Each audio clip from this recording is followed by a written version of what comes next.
find himself getting passed by multiple cars, as I mentioned earlier on. So Newhoff in a very precarious situation, but he often finds himself in these places. He doesn't qualify as well as he races. Up front, they are getting with Lee Aberdeen and Luca Varani not very far apart at all here. But I just want to see how Alistair Haig deals with Marcello Kessler coming around the old hairpin.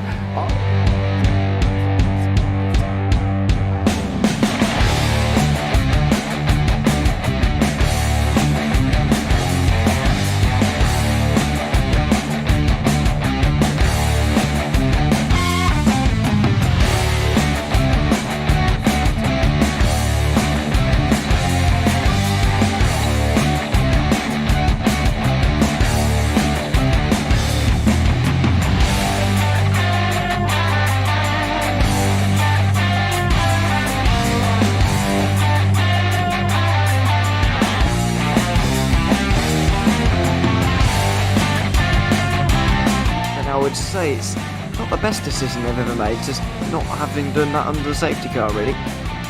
Yeah, they're taking their pit stop strategies from Ferrari lately or something. What's going on? In turn one, just too much gas on them, too much feet on the loud pedal, and unfortunately he's dropped him all the way down the order. But Philip Hammer is out in front by an 8.91 seconds.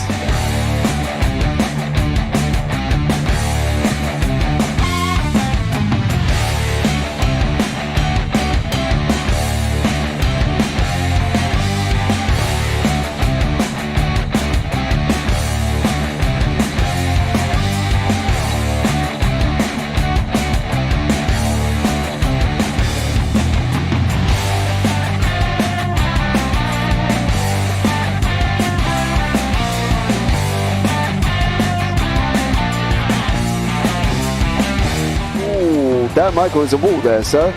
And it definitely doesn't want to be hitting that earlier on as well. Difficult, the understeer is in the dirty air through that final corner because it's such a long corner and you get dragged off into the grass very easily. He'll have the slipstream down it towards the chicane. Peterson was briefly alongside, but that slipstream has saved him and kept him in third. Yeah, Varani now lost a little bit of time to Aberdeen, about half a second. Peterson is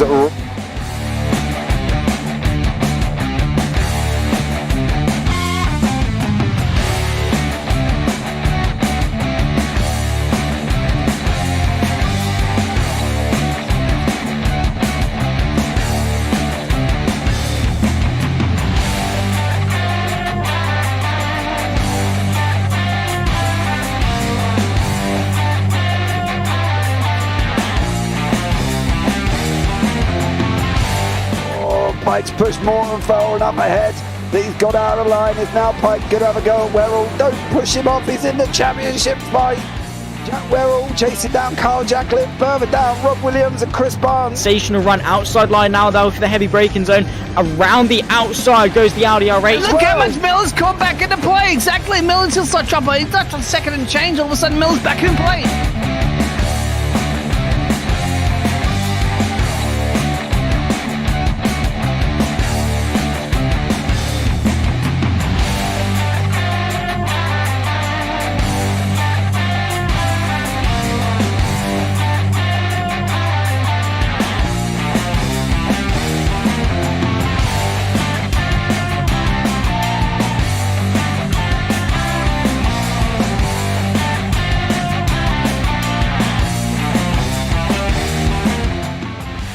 On to the back end of Phil Jocelyn. So there's been a lot of movers and shakers in this first 2 laps here for race. Absolutely serious racing league. Everybody's a lot have fun. Yeah, it's all about the entertainment. So I hope everybody is enjoying themselves out there in the chat. We know that Ron is enjoying himself watching. The Burger King machine's off into the grass a little bit there. Is that really bunching up now?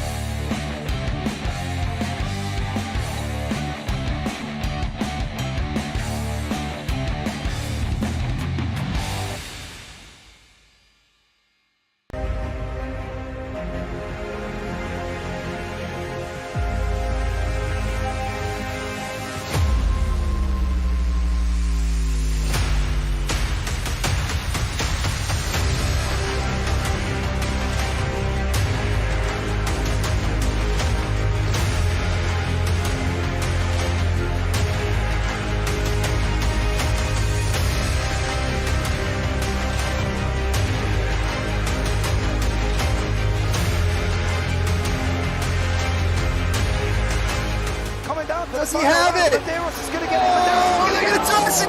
They haven't got it. He's on the outside line though, going into the fastest corner on the circuit. Surely this can't work. Dominic Ligner has got a sensational run outside line now though for the heavy braking zone. Around the outside goes the Audi R8. Look how much Miller's caught back into play. Exactly. Miller's still start trouble. He's not on second and change. All of a sudden, Miller's back in play. Can Barry do it? Big Barry's going to do it. Big Barry.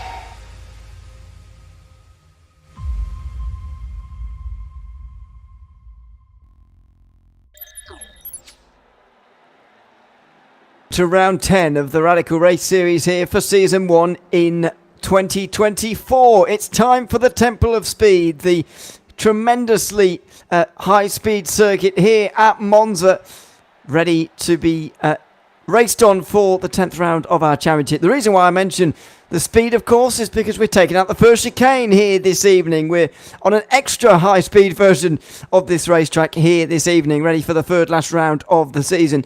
And with the championship battle hotting up, every race from here on in is going to be very important indeed. My name's Ewan O'Leary, alongside James Parfitt here for tonight's racing.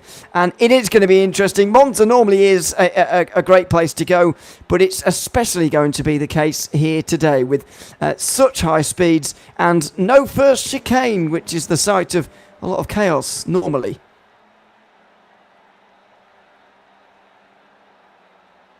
It's going to be absolutely amazing. I think no chicane in these SR10s straight down. Oh my dearie me. It's going to be absolutely epic and I cannot wait.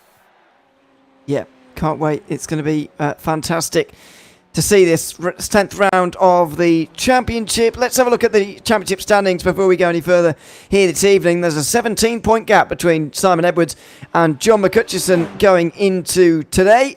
And then it's Mike Booton. All of the drivers below them, by the way, not really involved in the championship battle anymore. In fact, are not mathematically. Booton's just ahead of Maxwell, who is fourth, ahead of Adam Tighe. Then we've got Paul Clark, James Barry, George Gonzaga, all those drivers separated by not many points. Paul LeMay there as well. Bit of a gap back to Michael LeMay, who's only 3 points ahead of David Walter for 10th. Phil Glover chasing for that position too, with James Brooke Ritchie and Phil Jocelyn. In the 15th place, it's Damien G ahead of Jamie Bird and Robert Woodward, only separated by a point.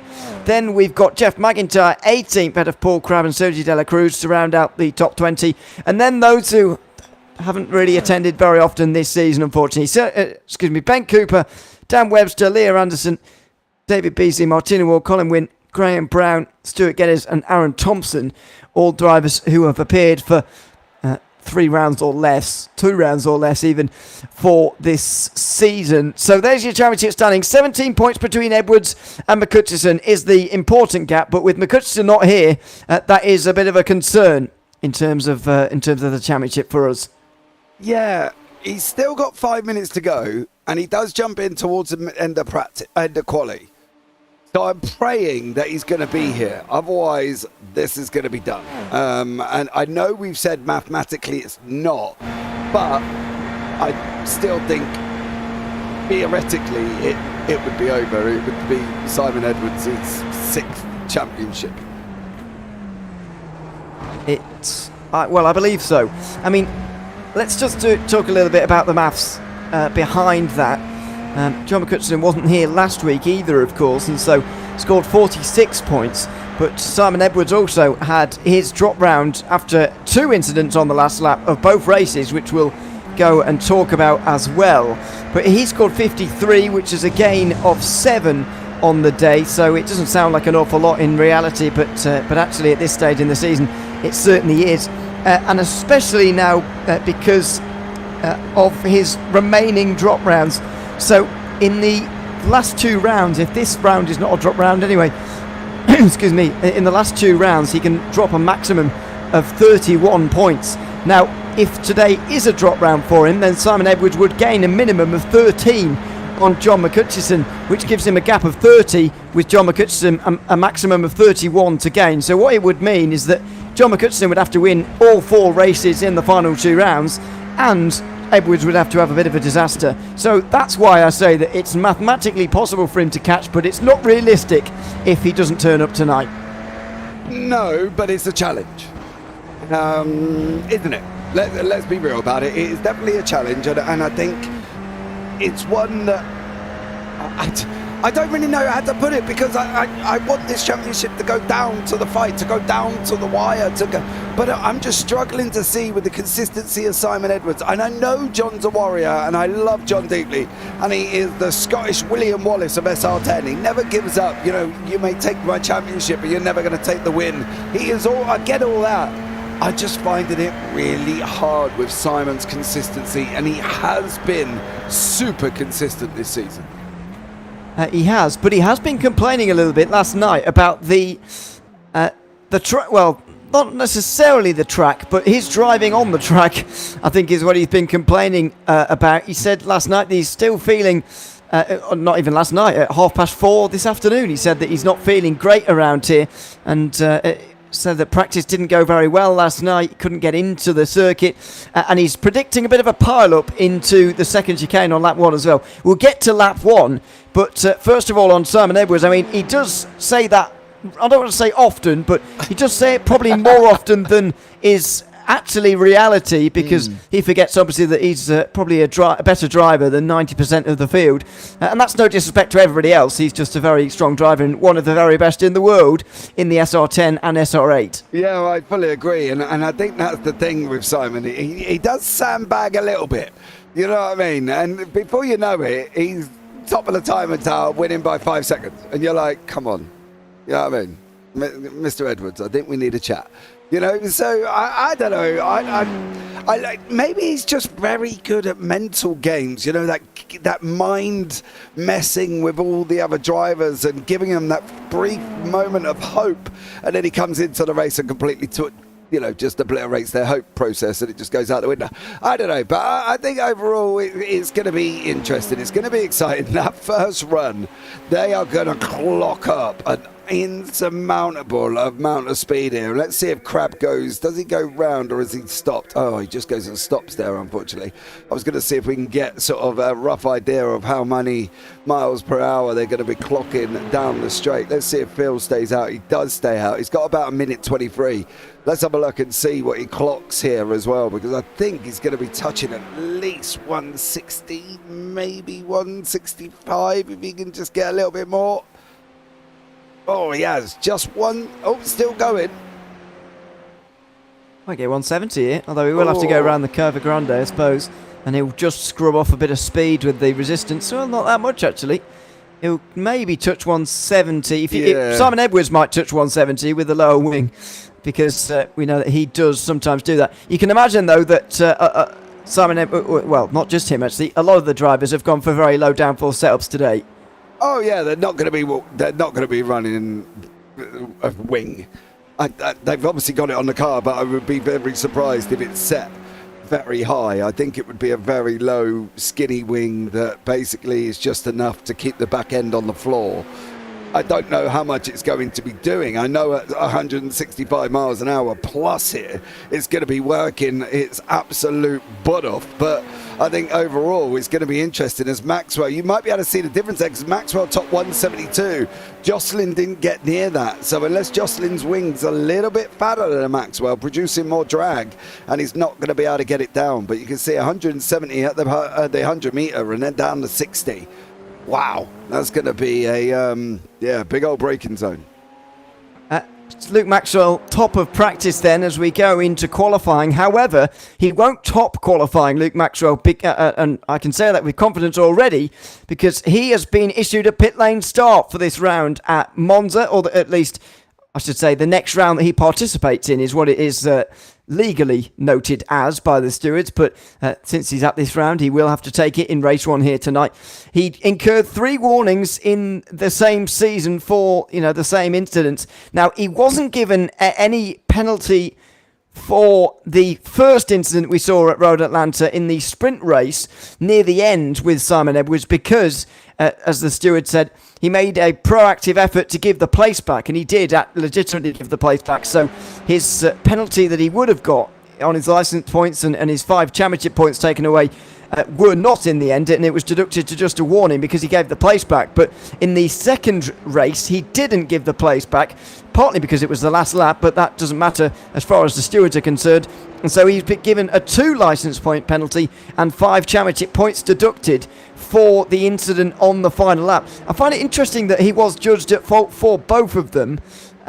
Not necessarily one I totally agree with, although my memory fading of the incident rather rapidly. The stewards will have had a million looks at it. We had about 3. So it's fair to say that they've had a better look at it than us. But he will have to start from the pit lane. Too many licence point penalties accumulated, some rather meaningless championship points eliminated as well. That just puts him further out of contention and further out of the running for the 3rd place, by the way, which he's going to have to really fight hard to get. But that's the news from the stewards room at the end of Road Atlanta, and he's been given a pit lane start for this race as a result of it. I'm trying to think what that last lap one was. What do you mean? They were fighting for the win, and they hit each other twice on the last lap in both races. Well, I'm not sure if it was the last lap in the sprint race, but it definitely wasn't the feature race, and it allowed Mike Booson to win. Oh, that was coming into turn 10A and 10B, wasn't it? I think it was the final chicane both times, actually. Yeah. Hold on. I think me and the stewards might need to have a word about that. I don't know how... If my memory serves me correctly, I don't know how legitimately they were expecting him to give the place back, because he would have lost a ton of points waiting.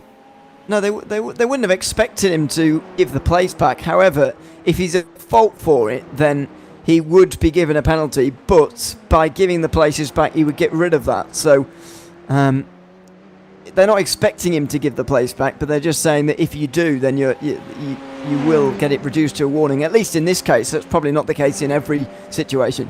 Oh, right, okay. Do you know what? That stumped me. I'm going to have to go and refresh my memory if that was if that happened. I'll say it was 6 nights ago. I've slept 6 times since then, at least, and we only saw it about a few times on the night anyway. So it's hard to make any too large judgments at this stage from our side. But let's get on to qualifying. Maxwell not a part of it, of course, but plenty of drivers are, including Simon Edwards, who will be favourite to take pole from here. He will set the benchmark, as he so often does, and there it is, ready for everybody else to beat. What about Paul Clark? He's probably most likely to do so immediately here. That 35.6 set by Edwards, the current benchmark.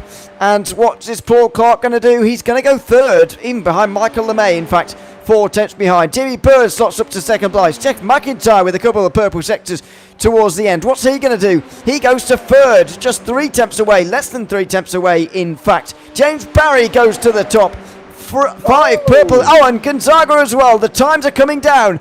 And open qualifying means that a slipstream will really benefit you. Oh, a draft all day, baby. You want to get a draft. Leo, Phil. Good evening, Phil. Evening, James and you. Good evening, buddy. Let's go, Jeff and Dave, she said. So Jeff McIntyre and... David Walters, I suppose. David Walters or Dave Beasley? Which one do you reckon? It looks like David Walters, actually, because they've both got the similar livery on, just one's green and one's red. So, I'm going to go with that one. But they're clearly working together. What they don't want to do, though, as we've seen so many times, and Ferrari are very good at it, is trip over each other. So they want to be a little bit more careful there as well. Jeff's got Flying Haggis on the back of his rear wing. Michael's got Slow Pro on the back of his. So, there we go. Flying Haggis and Slow Pro. Is he Scottish then, I suppose? Yes. McIntyre. I guess he must be. Yeah, I guess so. Should have guessed with McIntyre, really, but I didn't want to make a judgment like that. James McRitchie comes over the line right now then. He will move up from 9th, you'd imagine, with this lap time. Really will move up. 5th place for him, ahead of McIntyre, in fact. Graham Brown moves into the top 10 now as well. But not many purple sectors coming in on this second lap, interestingly. Yeah, not at the moment, which seems a little bit strange considering it's normally lap 2 to 3 where we start seeing faster times. Barry's got 2 purples. He's going to go, he should go back up to the top, I think. He has on a 1:35.327, so a great job there for James Barry. He has done it as well, but then Gonzaga's not too far behind at all. So Simon Edwards are currently in 3rd. Beasley's got some greens on the board as well, but Edwards has got a green and a purple as he's on that run now down into the Ascari. Yeah, he must be on a good lap here. You can already see that he is. He's gone quicker than himself in the first sector and quicker than everyone in the second. What about the third, which really only includes the 2 Lesmos? And no, not a good third sector on this lap. There are 5 counted, by the way. It's quite nicely divided up here at this circuit, by the way. The start finish line to the first chicane of this layout is the first sector. That chicane is another sector. Then you've got the 2 Lesmos for the third, Ascari for the 4th, and Parabolica for the 5th. So it does divide it up very nicely, although Simon Edwards has not made a good job of 3 and 4, I'm afraid. He will come up towards the line, though, and try and find a third of a second. That's what he needs right now to take this pole position. He goes over the line, and it will be an improvement, but not a place improvement from him. I do wonder, he always goes out first for the free track position, of course, but I do wonder whether this running on his own with no slipstream has been a bad call for this round. Yeah, I'm just starting to think now. That was my first consideration when he hasn't been gone into first. And, you know, we know he's got a skinny wing, and that's fine. And he's probably running with nothing. So I do understand that, but the draft is still considerably more. You know, Barry's got an improvement, 1:35.334. Gonzaga, 1:35.708. Come on, George, you can do this tonight. Let's get a win on the board there as well. Or Paul Clark. I missed Paul's win, his first win last time out as well, and he wasn't happy with me. So go Paul. But Jeff and David Waters working together here as well. Michael LeMay's got a green on the board at the moment, but again, he's on his own on track. He's just on his way around Lesmo 2 before the guys in 4th and 5th, which is Barry and McRitchie here as well. So yeah, still battles, still action, and it's going to be a fun 2 minutes. It is. If we get any faster times, that is. I'm getting slightly discouraged by the bottom of the screen and the amount of yellow instead of the amount of green. James McRitchie's certainly not going to improve on this lap. He needs to get out of the way of Michael LeMay, in fact, who's roaring around Ascari at the moment, and might even offer up a little bit of wind break from Michael LeMay. There he goes past on the left-hand side. Now Jamie Bird's gone purple in the second sector. Maybe he's going to go a little bit quicker from 5th position. And for once, Jamie Bird is qualifying well. He's not going to have to come from the back of the field, hopefully, in this round, unless it's from race 2 where he's put to the back after a reverse grid. But so often does he needlessly put himself at the back of the field when he's got good speed. Hopefully today is not going to be one of those days. Up towards the line for Jamie Bird. It's going to be a good time from him, I think. Not an improvement, though. It's the 36.0. James Barry goes into the pit lane. Maybe he believes that he's done enough for pole. Mike Busson's on his way down to the line again. Another one flying solo here as well. The man from Somerset coming off his win last week, and he's now in 10th. So that's a bit of a check back to reality for him. Edwards has got greens in there as well, but he's also got a yellow. He's got to be careful of these off tracks at Monza. They are tight, Ewan. They are considerably tight.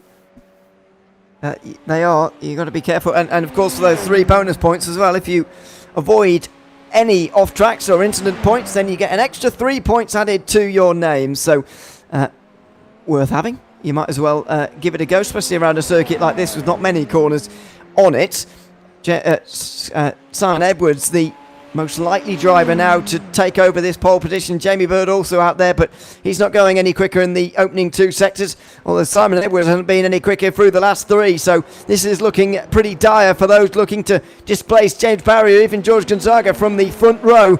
This order hasn't changed in the last 5 minutes or so now, and it might well not do for the remainder. Simon Edwards not quick enough here. It doesn't look like Jamie Bird is going to be either, but we may well have our front row. Yeah, we have, I think.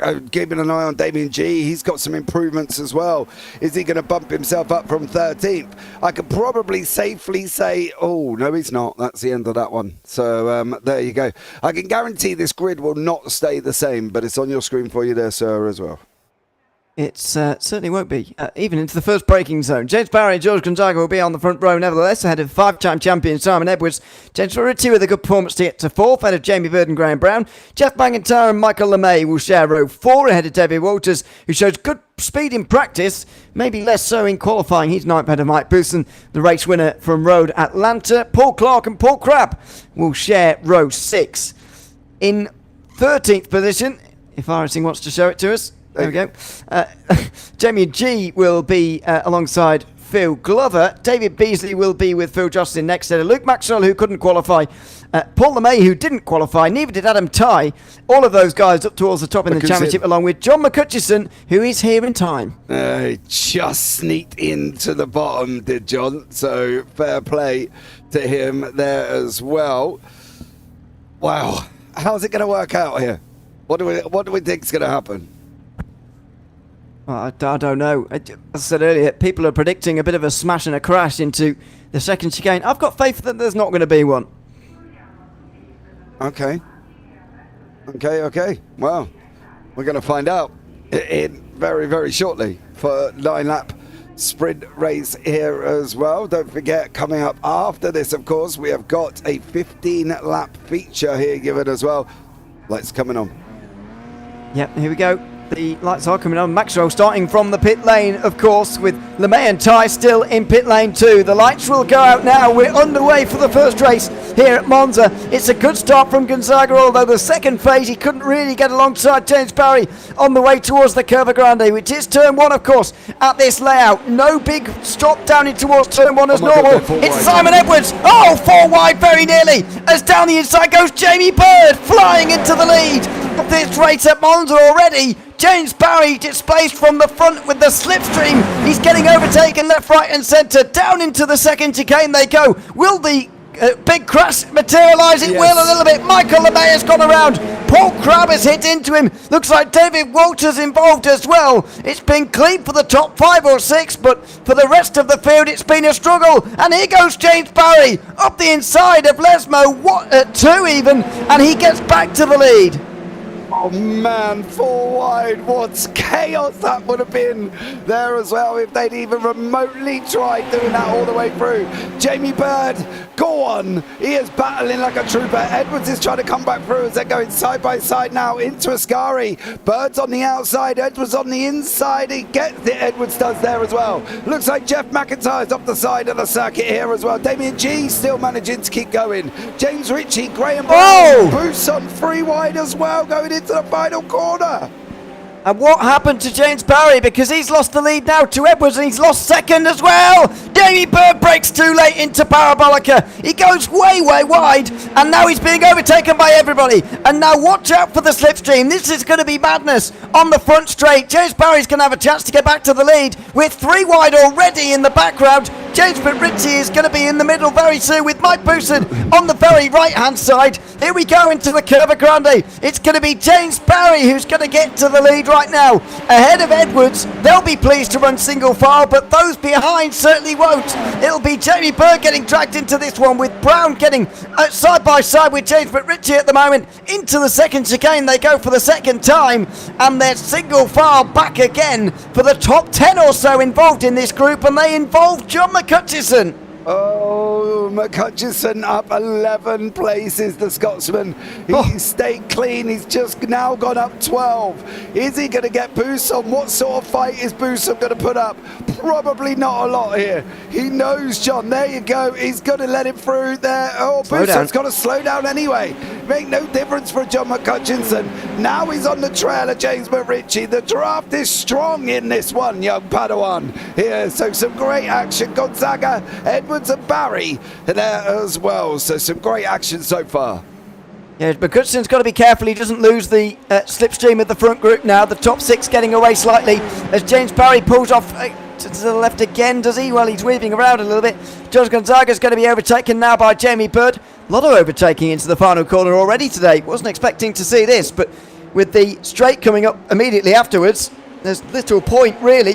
Gonzaga goes straight back down the inside again and will grab the slipstream of Barry and Edwards, who are both below that white line. That's always an argument as to whether that's actually on the racetrack or not. Well, Simon Edwards is using half his car on that side of the road to go through to the lead. On the inside, he goes in towards turn number 1, and he will take the lead here. Yeah, he has done as well. But I think Barry's going to get there once more as he's going to come up now as well. Is Barry going to be able to hold on?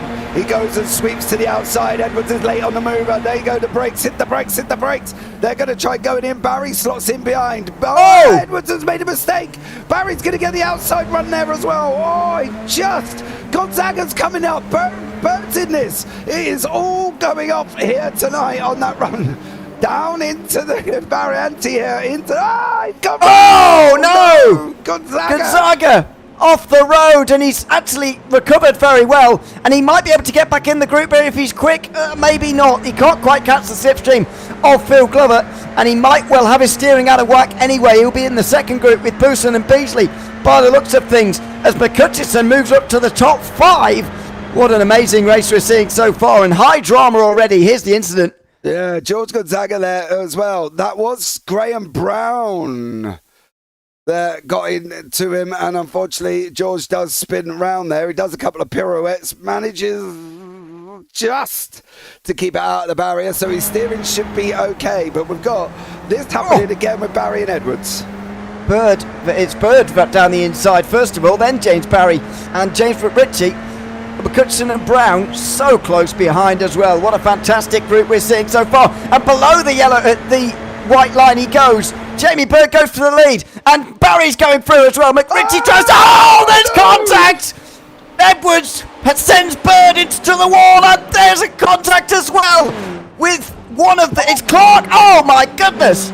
Paul Clark has gone pirouetting and cartwheeling and all sorts into the catch fence as James Ritchie's off at the Curva Grande as well. It's a big accident here at Monza. There's so many big accidents, in fact. The front group now reduced to 4. This is the view from Paul Clark, who thought he was going to be safe, but no. And this is a sickening, wild ride for Paul Clark, who ends up in the forest at Monza very nearly. Oh, look at that. Oh dear, it is such a good job. Paul Clark is not in VR here. This is full speed. There's Bird, boom, and then he just goes. He does not see him, and he's just, wow. Goodness me. If anybody that is quite an accident. Yeah, if anybody's seasick at home, I'm sorry, I do apologise. Phil Glover's in the top 5. Go, Phil! What an amazing race we see so far. And by the way, that doesn't even go to the first incident which involved Bird and Edwards. I've got to say, first of all, can I say for the incident at Lesmo 1, I think Brown just turned straight into George Gonzaga. That's the first one dealt with. For the second one, I think Simon Edwards drove straight into Jamie Bird, I've got to be honest with you. That's what it looked like from the camera angle I saw anyway. I don't know if that was actually the case or not, as McCutcheon goes to the lead now of the field on the straight, and there you go. And then there was a third incident that we didn't see with McRitchie, who ended up in the gravel at Curva Grande somehow. I will pick up on all of that. I just want to watch these guys here as well, with Jocelyn, Glover, Gonzaga there, and Bousson all coming through the field. They've Gonzaga and Bousson trying to recover. Glover's trying to hang on to a top 10 here as well. Jocelyn's going to just about to try and send it free wide going into the Ascari. They didn't send it through. Sorry to Varianti there as well. But this is what happened with Jamie Bird. Now, I'm not really sure where you would look at putting the blame on this. It's a very hard one. We need to kind of be on the chopper before we can kind of get there, I think, because I think it's going to be a tough one to determine. He is, that's one touch. I think Bird was heading back on. And but look at the grass, though. He's got to head back on. And then McRitchie comes along here as well. Is this with Edwards again? Paul Simon. Edwards is up the road by this point. I've no idea how McRitchie's found himself off the road, because he's on his own now. Yeah. I'm not quite sure how he got there, but however he did get there, he did it not long after, I think. Oh, he's going slowly. And there he we go. shuffled out wide by Glover, does he? Well, he gets into the gravel and just seems to retire almost from the race. So I don't know what that was all about, but I was speculating actually whether Edwards had damage as a result of that contact, but clearly he doesn't. He's just set the fastest lap of the race at 34.9, and he's clinging on to the slipstream of the front two. James Barry and John McCutcheon exchanging places again. Yeah, there's always been a little bit of a ta-ta-ta history here with these front two as well. They've exchanged wedding vows quite a few times, and trust me, it isn't love till death do us part, I can tell you that much as well. So I'm hoping this one stays clean, otherwise it could end up bringing more fireworks than is really needed here. I think we don't want that kind of scenario, but at the same time, you know, we'll see how it works out. Gonzaga's got boost on Glover. Glover's still in contact. McCutcheon up 18 places from the back. Incredible.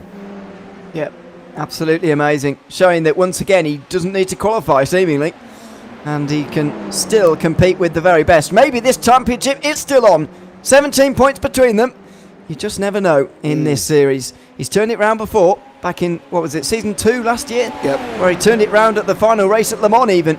I know he had assistance with damage from Simon Edwards, but nevertheless, what an amazing championship end that was. We're at Donington Park for the championship finale for the first time this season, by the way, so a different venue, but will it be a similar story? Out of the final corner now for the three leaders, and it very much is just a three. Graham Brown not involved. James Barry going all the way to the pit wall to defend. Simon Edwards has bad flashbacks and so pulls to the other side of the road immediately. And there they are. There's the flashbacks. McCutcheon nearly gets driven straight into by Barry there, who's just trying to use the side draft a bit. Here goes Simon Edwards on the very outside. They're free wide into Cova Grande, and James Barry decides this is not a good idea. I'll let the championship protagonists fight this one out. Around the long right-hander they go, wheel to wheel, into the first braking zone of the circuit, and John McCutcheon takes the lead with just under 3 laps to go. I had flashbacks. I don't know about anybody else, but I had flashbacks that was going to happen there as well. As Barry come back in, I almost fought contact with McCutcheon. The fireworks and the outlay after that would have been absolutely terrible, and it would have all just gone wrong, but Barry did manage to keep it clean. Gonzaga boosts on Maxwell up 10 places, mind you, as well. He started from the back end of he started in the pits actually, if I remember correctly, for Luke Maxwell, so he's coming up into battling away with Buson. The front three still going at it again here as well, so yeah, I don't think this is going to be done by any form here either, and it's still going to be McCutcheon, Edwards, Barry and Brown. Yeah. See if it's just between these two at the front, by the way.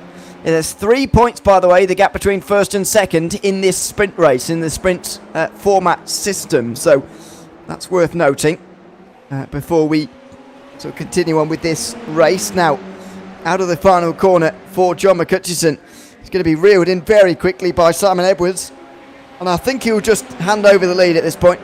I don't think he'll be too disappointed by that, because this time, next lap, it will be the last lap, and he'll hope that he's in the position that Edwards is in right now. Yeah, it seems that you go, I go scenario is quite strange at the moment there as well, as we got free wide with Gonzaga, Maxwell and Buson momentarily there on the run now, and it is Gonzaga, it is Maxwell. McCutcheon's got past Edwards. I'm going to see how this one pans out. Where's Buson going to go at the moment? You can't bump draft him, mate. It ain't a NASCAR, it's an SR10, and Gonzaga does manage to hold on and get through.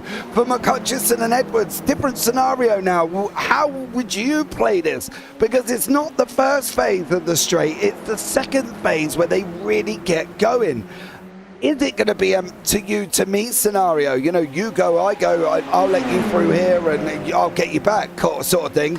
And are they going to be on the brakes saying, well, I don't want to take it?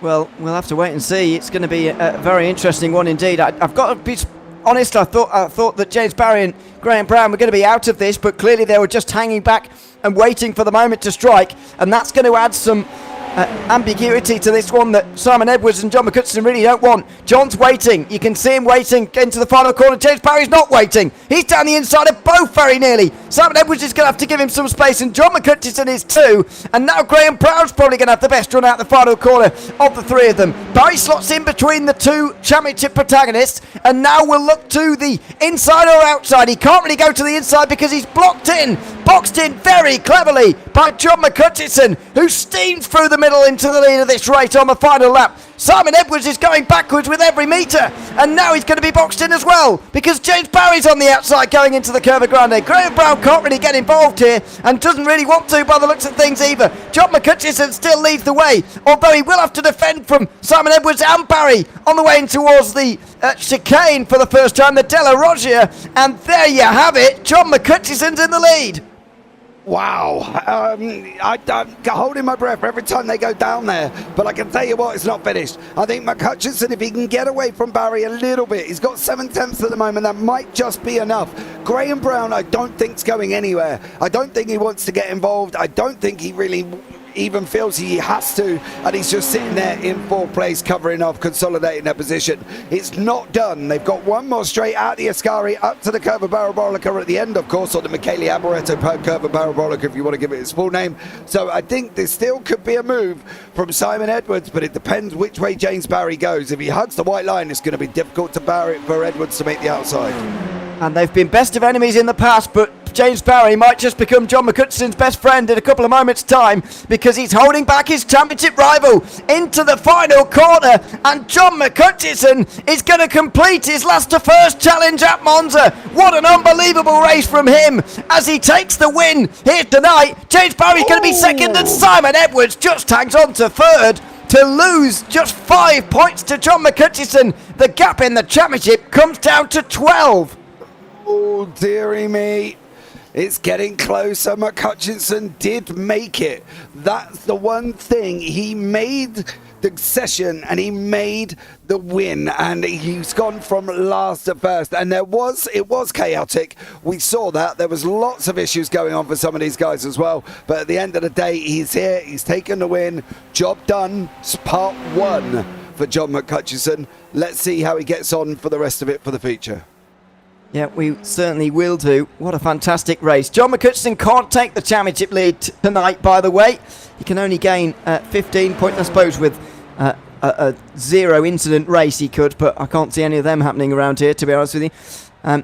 So he can't take the championship lead tonight, but he can make it very, very close indeed, going into the final 2 rounds. Jamie Bird, unfortunately, is going to have to start from 15th in this second race. He seems to do better when he starts from the back, because he started well today, and then he's crashed out, unfortunately. Yeah, but did you see it? It was an epic crash. Come on. Well, yeah, but Poor old Paul Clark.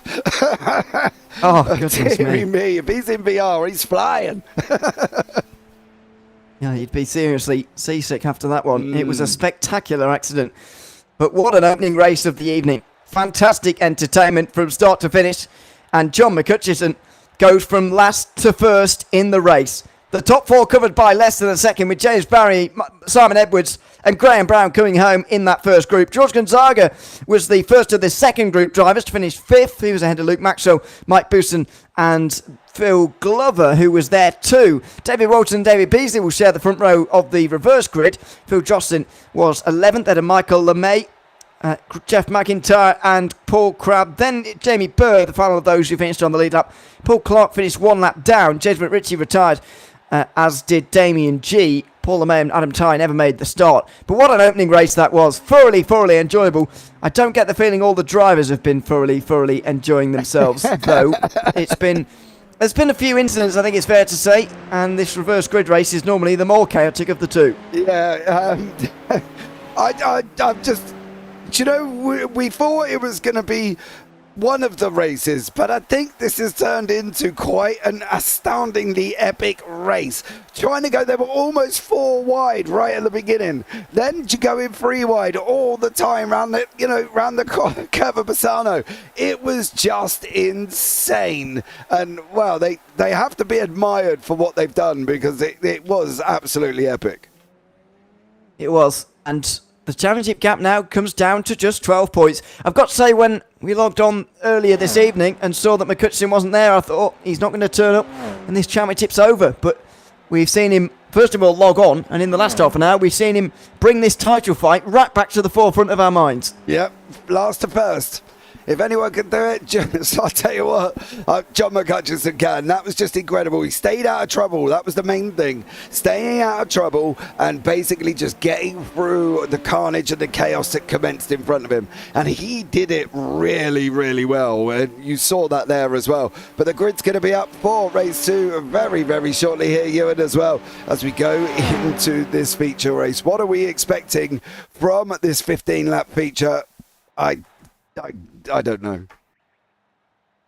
It's going to be fantastic, I'm hoping. This is the starting grid for it. David Beasley and David Walters on the front row ahead of Phil Glover and Mike Bousson. Luke Maxeron and George Gonzaga, who finished in the same group, will share row 3. And then it's Graham Brown, Simon Edwards, James Barry and John McHutchison, those who fought for the win, fighting in the lower end of the top 10 to start this race. Phil Justin and Michael LeMay will share row 6 ahead of Jeff McIntyre and Paul Crabb. Jamie Bird and Paul Clark will be next to James McRitchie and Damien G. Don't believe Paul LeMay or Adam Ty will be making the start of this one either here tonight.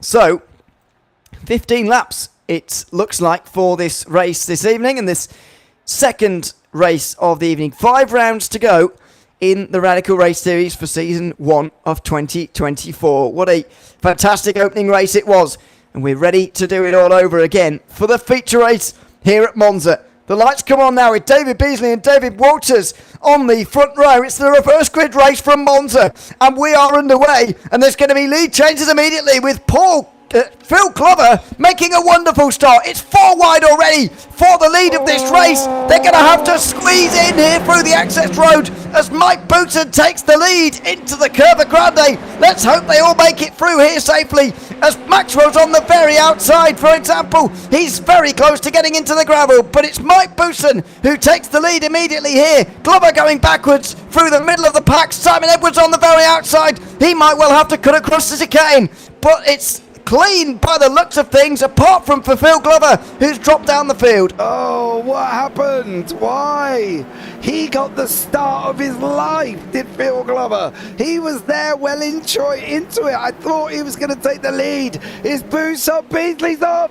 Oh, Beasley's round. Stay where you are, Sonner, because otherwise the other people are going to get in contact with you as well. Edwards now with McHutchison, Brown and Bird all fighting it out once more, and Maxwell's in the mix. This is going to be somewhat crazy. Hold on, Paul Clark's gone round again. He's had another incident as Paul. We'll have a quick look here once more for Paul Clark. What did he find himself up to this time here? Oh, there's going to be a recovery. Michael LeMay. Oh, Paul. Oh, it's the same incident twice for Paul LeMay, for Paul Clark, excuse me.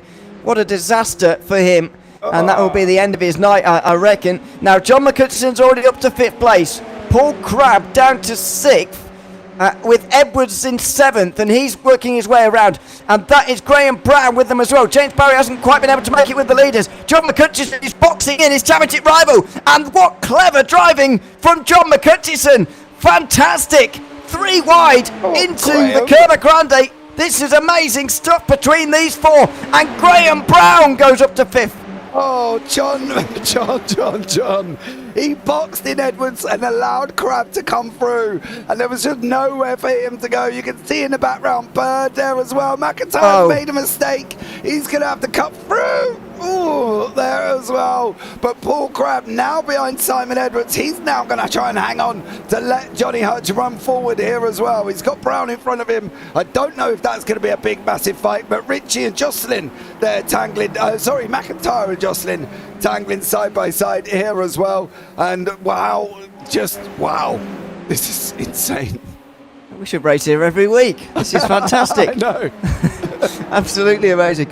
As I say, well, the drivers might be enjoying it, to be fair, in which case we definitely can race here every week, but sometimes when it's all very slipstream based, drivers don't often enjoy it. I mean, it is the Daytona 500 week. I mean, it's very fitting to have such a race that feels like as close as you can get for a road race to one of those super speedway races. Meanwhile, Simon Edwards down the inside of Paul Crabb, and they were leaning on each other into the final turn. Yeah, they were.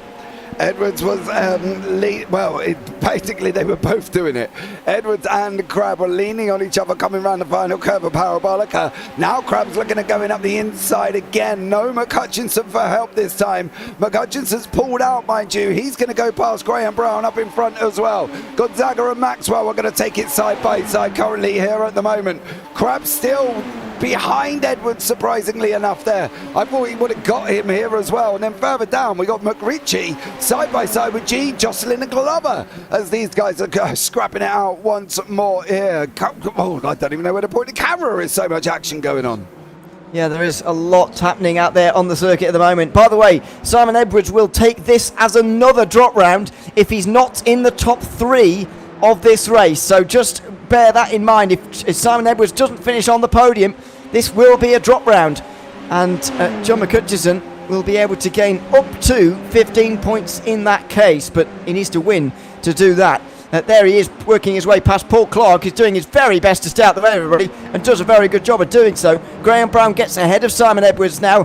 He's ahead of Paul Crabb, and James Barry has made this group as well. Yeah, I don't think Barry's a fighter, and I don't think he's going to make it easy for Simon Edwards or Paul Crabb, to be blatantly honest. Edwards is pulled out now. He's going to try and go up the inside of Graham Brown coming into the final corner. Brown's left the door open. I am surprised Crabb did not follow him through. But out of these ones, it's going to be that middle draft for Paul Crabb. He is going to get a load of it. He's going to get doubled from the car in front. He's going to get as well. So he's going to be making big strides here. And I wouldn't be surprised if Paul Crabb takes this 3 wide at one point.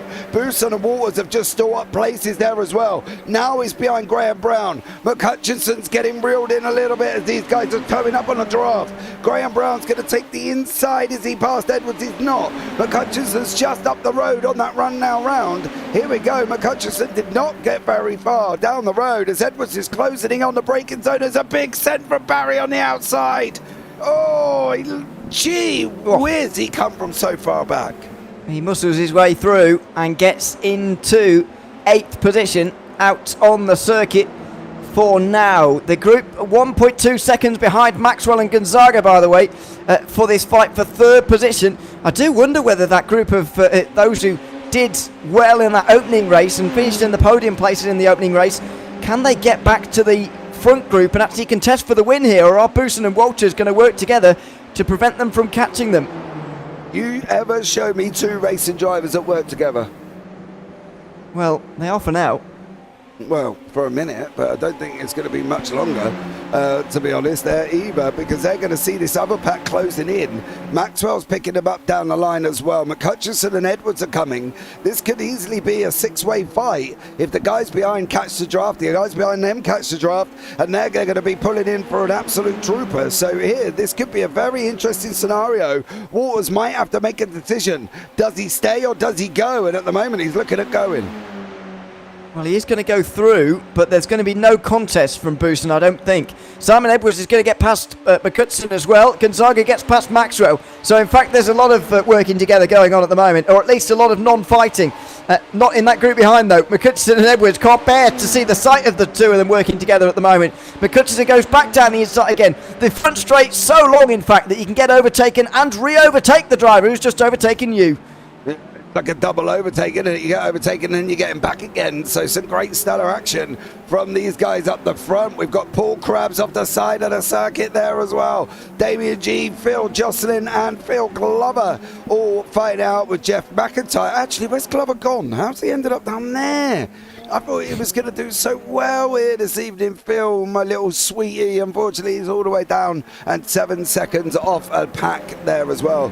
Looks like Luke Maxwell may have just got a slowdown as Gonzaga goes through, but then again, he's got Boosson and Waters. Now they're very close up the front, so they're not far back at all. Yep, they are not. 1.4 seconds a gap between 4th and 5th now, so it looks like a 4-car leading group, but can it extend to 9? Well, no, because we've lost Crabb from the group, but we also might be about to lose Graham Brown from the group as well. He's teetering on the edge of losing the slipstream. Gonzaga and Maxwell very close out the final corner together right now. Let's see if they're going to gain anything on the two in front. It looks like they're pretty much there now. They're 3/4 of a second away from the two leaders. Boosson and Walters are going to exchange position again now. Although does Walters defend? No. You see, he stays to the racing line. Bousson goes through on the inside, and they just keep the pace high. These two aren't. Maxwell's going up the inside, which is a bit puzzling on Gonzaga, but he works his way through to third place while he sees the two leaders ahead of him battling briefly. That is not going to be something that materialises, though, and so they get single file before the Della Roggia. So it's the top four together, chased by Edwards, McCutcheon and Barry, the podium drivers from race 1. Yeah, Barry there as well behind McCutcheon. He's trying to personally just work together. I think Edwards has said a couple of times that he would love to have been able to work together. He's gone off the side of the circuit there, though. That's going to allow McCutcheon to get very close now on that run up into Ascari here. Take the inside, John. Take the inside. He doesn't want to. It's the you to you to me. Bam! Oh no! Contact! Oh, and Edwards is off. Edwards is off, and McCutcheon's going to have to be careful. He's going to go through, and Edwards is going to drop positions, but that could be talked about after the race. And Edwards might have damage as well. So Edwards gets a poor run off Lesmo too. That much is certain. But I think McCutcheon doesn't really want to go through. So is Edwards also lifting off here to try and make sure that McCutcheon goes through? Because look how close they are. McCutcheon doesn't want to go through. And Barry sails past both of them. Well and there's the contact. Edwards brakes for the turn. McCutcheon doesn't quite react in time because he's so close behind the driver ahead of him. And Edwards is off the road. Now, does he have damage? He might have some detrimental damage, Simon Edwards. He's outside the top 10 right now as Maxwell steams through to the lead of this race, by the way. The top four are very much in the conversation for this race win. But what about Simon Edwards? Does he have some rear suspension damage? Well, he's not in the pit lane. He is, however, outside of the top 10. I'm worried, you know. I don't think I'm worried for John. I think I'm a little bit worried for Simon Edwards there, because it looked like he hit the brakes well early. Now, I'm not saying he did, because I'm not in the car and I don't know for sure, but it did look like he was braking well before the 100-meter board. And we'll have a look here with John McCutcheon this time, why James Barry does it, because Simon Edwards looked very, very early. Teammate Hutchinson nestling in. He's sitting in, he's not going to overtake him. So where did he brake now, Edwards? Oh, I don't know from my perspective. Maybe it might have looked different there as well, but I'm not entirely sure. Gonzaga's dropped off a little bit here, and now we got Bousson, now we got Waters, and now we got Maxwell. Waters is going to try and send it out the inside, but we'll stay on board here with Mike Bousson. As you can see, watch this draft. He is going to make an absolute beeline for them. That was fantastic from Bousson. The line there was absolutely perfect.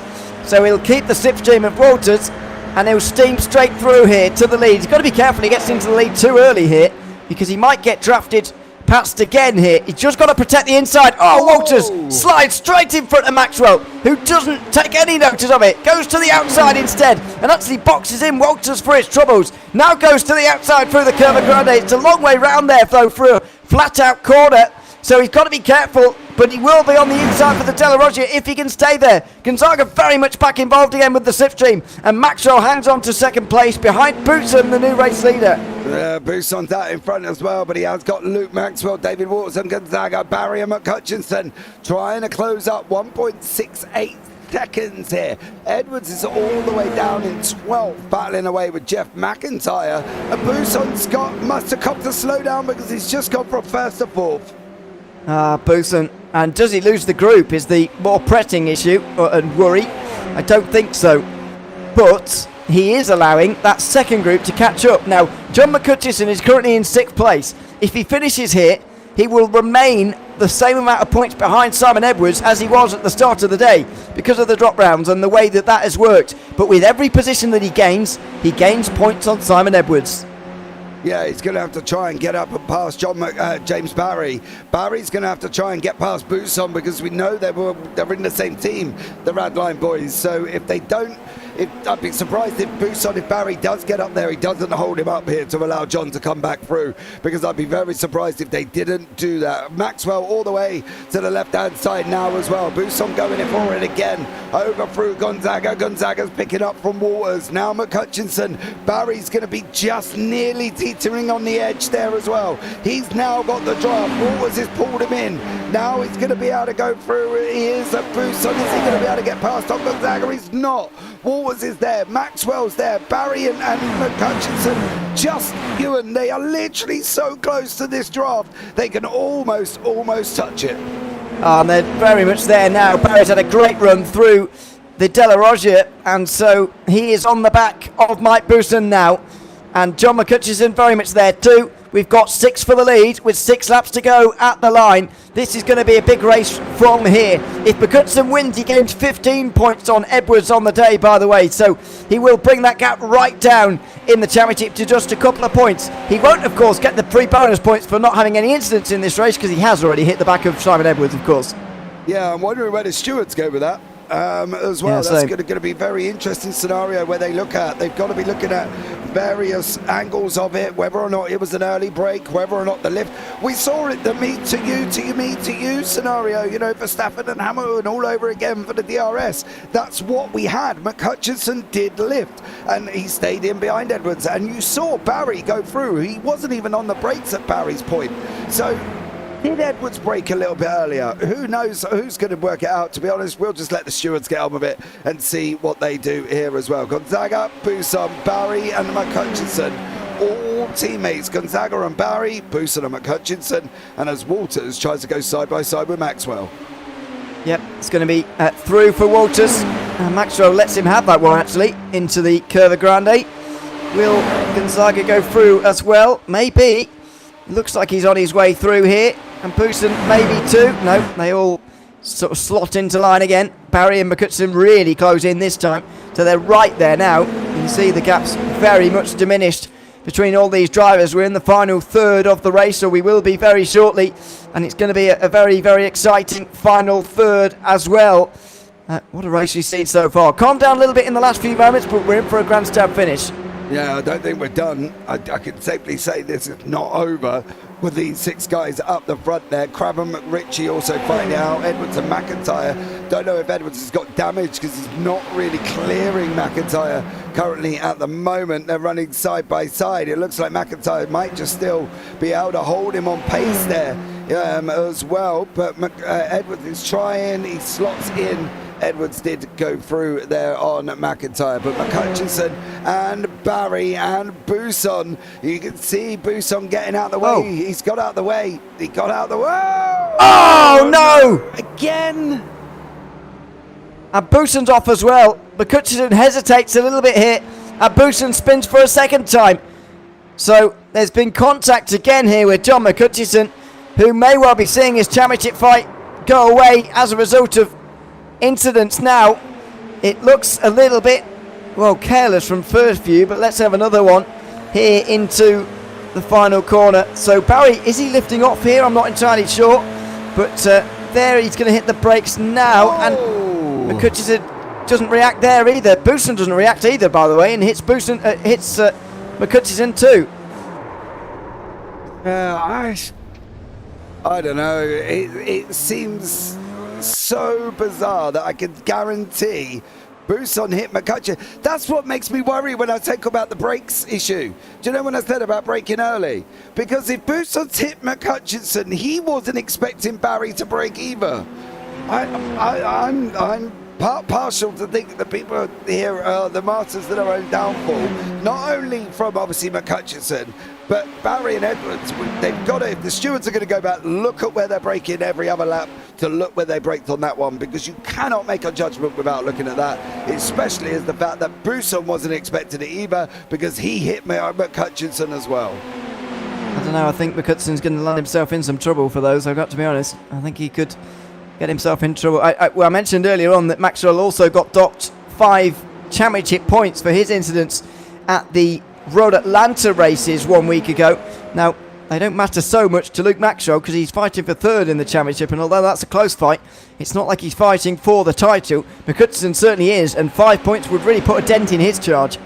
Yeah, it definitely would, but I am going to worry and wonder which way they're going to go as we're going three wide here with the guys up front. Gonzaga's on the outside, Maxwell backs off. Walters says, thank you, I'm still going to go for it here, and he does do it there. Walters still battling away up front with Gonzaga at the moment. Is that coming down now? Who's going to be able to get this? Who's going to be later on the brakes? It looks like Gonzaga is going to hold it. Walters is going to slot in behind him. Nothing doing from them guys. Graham Brown, Jamie Bird battling out. Then we've got behind that Crabb and McRitchie, then Bousson and McIntyre. Paul Clark out the way again, and then Edwards has lost McIntyre this time and is literally driving around on his own. Damien G and Phil Jocelyn are also side by side coming into the chicane there as well at the Variante, and Jocelyn does make it through. So I think it's going to be close. I'm not defending anyone. I just think that they've got to take into consideration where the laps before was broke to where he was then, because for Bousson to go up to the back of McCutcheon to hit Barry, I don't think any of them was expecting him to break, to be blatantly honest. So it's going to be a tough one for the stewards. Yeah, and as I mentioned, the stewards are going to see it a lot more times than we will here on the broadcast, so we'll leave it to them and report back next week. Down the inside then for David Walters, there's a few drivers here looking to take a first race win at Monza this evening. The first race winner, John McCutcheon, a long way back in fourth place at this point. Reigning champion Luke Maxwell is here though. He's watching a battle at the moment between George Gonzaga and David Walters. Walters went through in the final corner. Gonzaga goes through again on the front straight, and Maxwell's just hanging back. Wonder when he's going to strike here, because there's only 3 laps to go, including the one we're on at the moment. Don't need a rush, does he? Let's be real, the draft is that strong. He definitely does not need to rush. Brown and Bird have just swapped places there as well. G and Jocelyn would be Bird and Brown again, mind you, have just swapped it back again. So they've swapped places twice already. There's no rush for Maxwell. We know the draft is strong. He's coming round into Lesmo 1 now. Is he going to be able to get through on Lesmo 2? He's not going to be able to really make a difference. He's just got to sit there and ride the draft for the next 2 laps, to be honest. Well, is he going to be leaving it too late if he gets there on the last lap, or is he going to steam through on both of them? It's an interesting conundrum. It's not quite as simple as we see at some other circuits. For example, at Daytona, where you want to be second going through the bus stop chicane on the last lap because you will draft past before the line, especially in these kind of cars, although we don't go there very often, to be honest. It's a bit different round here because there are so many chances to go through. There are so many positions where if you're leading, you have to go on the defence on the last lap, so it's not as simple as just waiting for the last lap.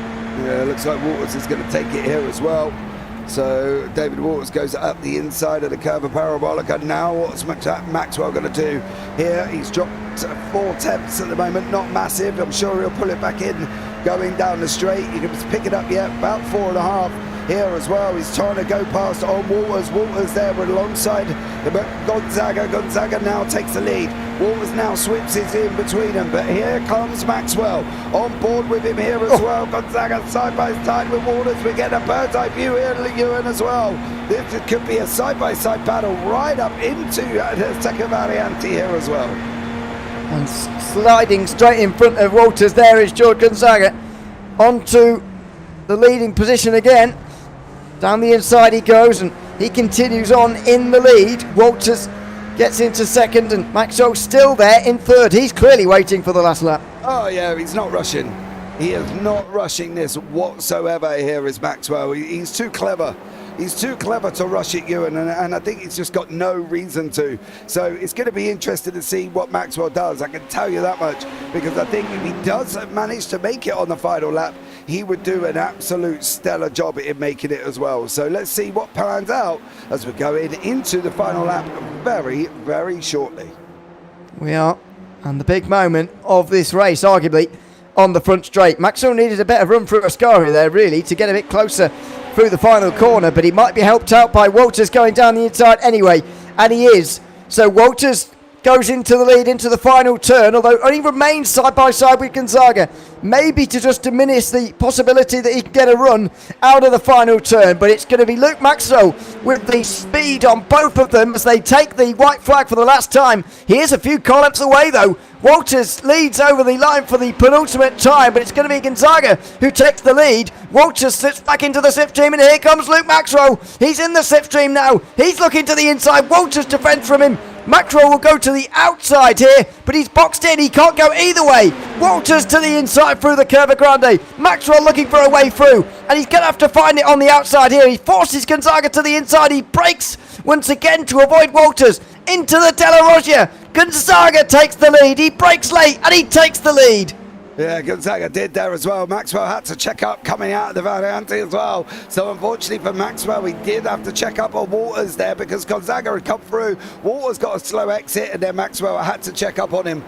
Through Lesmo 2 they go. Coming now into the Ascari. Who's going to get this now? Walters is on the defense once more. But Maxwell pulls out. Gonzaga gives him the draft. Is that going to be a mistake? As he's still got one more corner to go. Is Maxwell going to do it? Is George Gonzaga going to hang on? Is David Walters going to come through? We're going to find out in about 20 seconds time here. Oh, Maxwell got a superb run out of Ascari, but he's going to be on the outside for the final turn. This is the race now. This is what it's going to come down to. Oh, it's a look to the inside from Walters. Oh, he's hit Gonzaga. He's hit Maxwell as well. Oh, David Walters is going to wait for the first recoverer to take the win. Is it going to be John McCutcheon? Oh, he's going to come through. Here is John. He's going to try and take this, but George Gonzaga's just going to get there, is he? He's going to have the legs to the line. Wow! George Gonzaga wins the race by a tenth of a second after contact in the final turn. Unbelievable finish. Oh my, oh my, oh boy, oh boy. That was a finish for the ages there as well. And you know, that contact, none of them showed up there for me to even pick up where it all went wrong. All we're seeing is McCutcheon at the moment going past. I'll have to try and go back, but I don't work out how far back I can actually go here. Nope, I need to, I'm going to have to do it, but I don't really want to. Just ignore what's happening on your screen at the moment there as well as we go backwards. I can't get back far enough, unfortunately, or at the right possible moment here for David Walters. The worst thing for Walters wasn't this, right? It was literally, watch what Gonzaga does to him. He squeezes Maxwell. Walters then dives upside. Gonzaga throws a block at him right there. Puts Walters off. Walters hits Gonzaga. Maxwell just Tokyo drifts it like an absolute celeb. Gonzaga goes running round, just misses out on the gravel, and then manages to hold on. And then you've got this man, the flying Scotsman, like a freight train coming through the middle. He's seen the win, he's seen the win, he's seen the win. Oh, he was just so close. He was very close. And in that exchange, by the way, gained another 7 points. So he just gained 10 on the day to Simon Edwards, who ends up finishing outside the top 10, I believe. We'll have a look at the final race results. Edwards finished ninth, excuse me. But George Gonzaga, the race winner, there's no doubt about that. 4 drivers within a second again. John McCutcheon second, ahead of Luke Maxwell and David Walters. Jamie Bird had a good finish. Of course he did, because he started terribly. He's fifth. And it's Graham Brown who finished his sixth, ahead of Paul Crabb, Mike Bruce, and they were all in the group. Simon Edwards limped home to ninth. That's only 22 points, which means this is going to be a drop round for him. Once again, that's no surprise, I don't think, to anybody. It's going to be Damien G running up the top 10, with James McRitchie making it to the end this time. Phil Glover recovered to 12th after his first lap incident. Jeff McIntyre finished 13th. Phil Justin, Paul Clark were 1 lap down. James Barry was 5 down, with David Beasley and Michael LeMay retiring very early on. But what a finish that was to the race. Unbelievable, really. And just a remarkable round of racing, in fact. Yeah, it was absolutely amazing. You're never going to see racing like that again. And if this one is on the official calendar, I might just have to go and dive on there. I can tell you that much, because I think it's going to be incredible to drive that. However, the officials are going to get quite scary. I think they already are. It's going to be very scary indeed. Let's chat to George Gonzaga at the end of that one then. Feature race winner from race 2. We've just interrupted his conversation. I'm very sorry. Welcome in. Good to have you with us. How was that finish to that race? We saw some wonderful racing throughout, of course, but it all came down to that last lap. Just tell us about it from your perspective. Yeah, like, oh my God, I was so sweaty. It was amazing. Yeah, I knew I had to play the strategy. I knew I had a killer setup, and they couldn't pass me. I could reach max speed without the draft. But yeah, I had to play, keep the inside, defend as much as I could. I knew David was trying his luck on the last 4 laps, on the inside on the last corner, and I knew I had to defend it. And I guess, yes, stewards will have to look into that.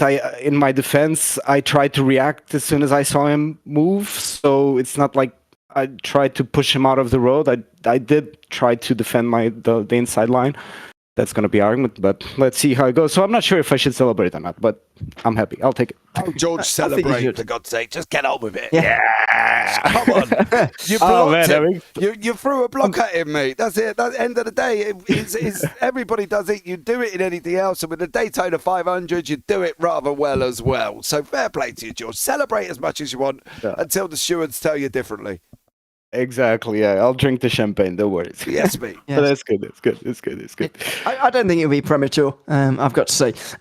Let's talk about the racing as a whole around this circuit. Sometimes I get the feeling that drivers, especially in races like this, where there's so much action and there's so much going on in terms of not only incidents, but also draft opportunity and the fact that you can stay in groups very easily. Sometimes drivers don't tend to like it. Did you enjoy racing around here tonight? I did, because it was the biggest challenge in terms of setting up the car ideally to fight that draft, and that's why I was working the whole week. And in race 1, I had the tall gear. Everyone was going on standard, but I knew the draft would play along, and my car was so slick. It was insane how so aerodynamic. There was no aero at all. No friction, tried to minimize. So I worked so hard in the week, and I know it would come to play. And I think you can see that because I shared the setup with James as well. So I loved this track in that sense of it kind of pushed me to work more on the setups, because I knew in the end it would come down to the best car. And, I think it paid off. Certainly did. Is there anyone you'd like to give a shout out to before we let you go? Well, 2 people, to my teammate James Barry. So yeah, it's good. I think you guys saw the new livery. So shout out to him to winning the first lap, and a shout out to David and Luke. But David mostly, I guess. He's a really nice guy, and I know it was really tight fight, and we always have immense fun. But yeah, coming down to that last quarter, I'm not sure if I did something wrong or not. I don't know. I tried to defend, but shout out to him. He was put a really good fight, and he's an amazing driver, and I really like racing with him. So a shout out to him, and to Luke as well. Yep. Absolutely. Congratulations on the win here tonight, George. That I think will stand personally. We hope that it does, and thanks for coming to chat to us as well. Cool. See you guys. Bye. Yeah. Thanks very much, George Gonzaga there, the race winner tonight at Monza. Let's also chat to John McCutcheon, who finished second in that one, but first in the opening race of the night as well. Welcome in, John. Good to have you with us. With tonight's results as they stand, you've reduced the championship margin to just 7 points now, but do you think those results will stand with some of the incidents you had in that second race? No, I was just typing it to James Barry. I just watched the replay. It looks like I got it wrong. He breaks a lot earlier than I do, and it just caught me out, so I'll apologise to him for that one. I'm not sure what happened. I'm not sure what happened to Simon. I'll need to look at that one. I don't know. I've got the thing for you, John, as well is, did you think? Hello, mate. Sorry. Hi, John. How are you? Good, mate. Good. Did you think that both parties broke a little bit early? Because I know you were fighting for the draft, right? And you were, both of you were battling. You were lifted. Nobody really wanted to go through. Did you think they braked early? Because I'm starting to wonder, with Mike hitting you up the back, I'm starting to wonder whether or not Barry did. Like I say, he broke earlier than I do. I don't know if that's his usual breaking point. I really don't know. I would need to look at every lap, which I'm not going to do. You know what happens. To me, it looked like they braked early. Not saying it was intentional or anything like that, but it just caught me out. I've not got the reactions of a cat. No, you're old, mate, and none of us do. I'm oldish. Don't need those kind of reactions in bowls, I suppose, do you? Hey, enough of that. To be honest with you, I don't think even a cat could have responded in time. So No. I'm not heaping the blame onto you there. In terms of the start of the evening, John, you arrived very late again. What's the outlook for the last 2 rounds? Are you going to be able to qualify? Are you going to be here for the races? What's the plan? What is there? 2 more rounds? 3? 2 more. 2 more. Well, hopefully I'll make one. Qualify. Another one will be a 50-50, I guess. So just take it as it is, I guess. But that was really fun tonight. The racing was brilliant there tonight. A lot of thinking involved, going down the straight. It was just a lot of people were doubting it, but no, it was good. I think everyone enjoyed it. Yeah, I hope so. We certainly enjoyed it in the broadcast booth. That's certainly the case. Is there anyone I'd like to give a shout out to before we let you go? A shout out to Team Redline. I hope my boys do well on Sunday night, starting in the new league. So good luck to those boys. What's happening on Sunday night? I shall let James explain that one. We'll talk about that off broadcast, Leon. Okay. Why? This is weird. Okay. You'll see why. We'll everyone's very. Everyone's suddenly acting very weird. Move on. Okay. Well, anyway, nothing to see here. That's for later. Thanks very much, John. We'll chat to you hopefully next week as well. Thanks, Ewan. Cheers, Bob. Thanks very much. I feel a bit weird now. What's going on? We'll talk about it later. We'll talk about it. Yeah, but okay. Well, anyway. Just get Luke here for a chat. Yeah, but the thing is, how many people are sort of in on this that I'm not? Anyway, let's move on. Just move on. Maxwell is joining us now. Hopefully, he's not going to tell us about anything that we can't talk about. No. And chat to us about the race. Luke, welcome in. Good to have you with us. As I say, you were hanging back for so long in that race in third place, watching David and George do their thing ahead of you. And in the end, you couldn't quite make it work for a race win, for a multitude of reasons, of course. But if you were to do that last 5 laps again, would you hang back so much? Yeah. George was running 0 or 1-0 wing, so he was definitely quicker on the straights. So I would have had to have sat behind him anyway. There was no real chance to get away. I think my only chance was early on, wasn't it? I think I got 0.7 gap, but even then it was not going to be enough if they, unless they started battling right behind me. So I thought sit tight, wait till the last lap. And I was trying to work out where I wanted to be. I wanted to try and get in front of David at the start of the lap, and then try and get George, later on. And it almost worked out like that. And I was thinking, I fancied myself into that last into the parabolica there at the end, thinking, yeah, I think I'll be all right here if I get late on the brakes and.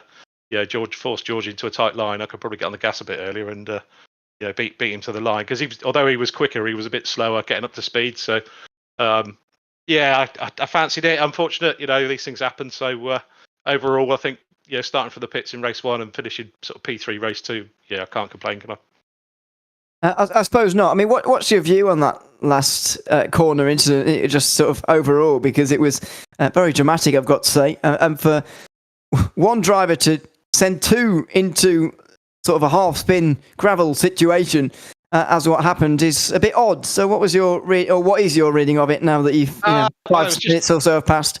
Obviously frustrating for me because I was just caught in it really, and there was a bit of net code as well. So I think it is what it is, and I wouldn't want to be a steward next week because they're going to have their work cut out, aren't they?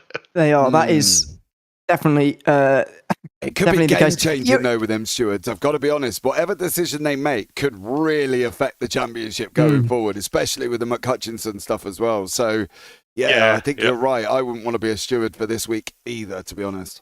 No, I mean, even with yourself, Luke, you're battling with Mike and James for third place. I don't know how much you're sort of valuing that, or how much you're valuing just good round and race results at this stage in the season. But it could be important in that respect as well. So there you go. I mean, how was it starting from the pit lane this time around? I know you had to do that as a result of Road Atlanta. Naughty boy. It was like a scene out of Platoon because everywhere I looked there was explosions and bombs. And I was just thinking, it was all going in a bit slow motion. I like to point out, Luke, as well.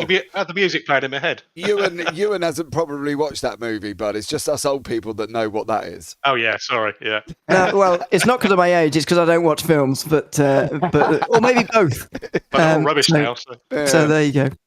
So no, you are right, James. I did not understand that reference, but I can picture it. So there we are. Thanks very much, Luke, for coming to chat to us. Is anyone like to give a shout out to before we let you go? I'm going to give a shout out to the stewards. You know, they've got a tough job, and it's going to be a tricky one this week. So It is. shout out to them, because all fairs, right? It's going to take a lot of time and effort to go through and steward that, really. So yeah, shout out to them for sure. Yeah, it is. I'm not sure who they are actually, but No, me yeah, neither, shout out to them. Oh, that was my next question. I didn't know if we knew who they were. Oh, okay. What was it that I'm not supposed to talk about, by the way? Oh, nothing. Can't talk about Okay. it. I don't know what I'm not supposed to talk about either, which makes it very difficult, actually. I wish I knew. But I think I'm glad I'm not the only one now. I feel a lot better. You might have a clue, Luke, but let's just yes or no, are you racing Sunday? You can't give you a yes or no. I don't know.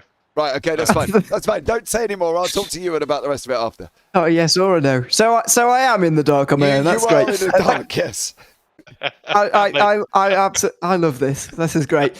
Thanks for coming to chat to us, Luke. It's been great once again, and hopefully we'll see you next week as well.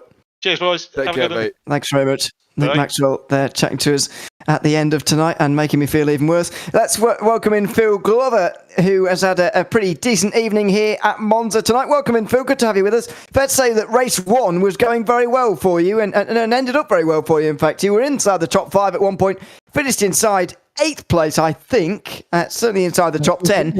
And it was a generally very good first race for you. How did you find it? Yeah, I enjoyed that one. I didn't do any practice this week, and actually it's probably done me a bit of a favour, because I wasn't too, there was no, I kind of thought, I'm not going to get on that well, so it took a lot of pressure off, I think.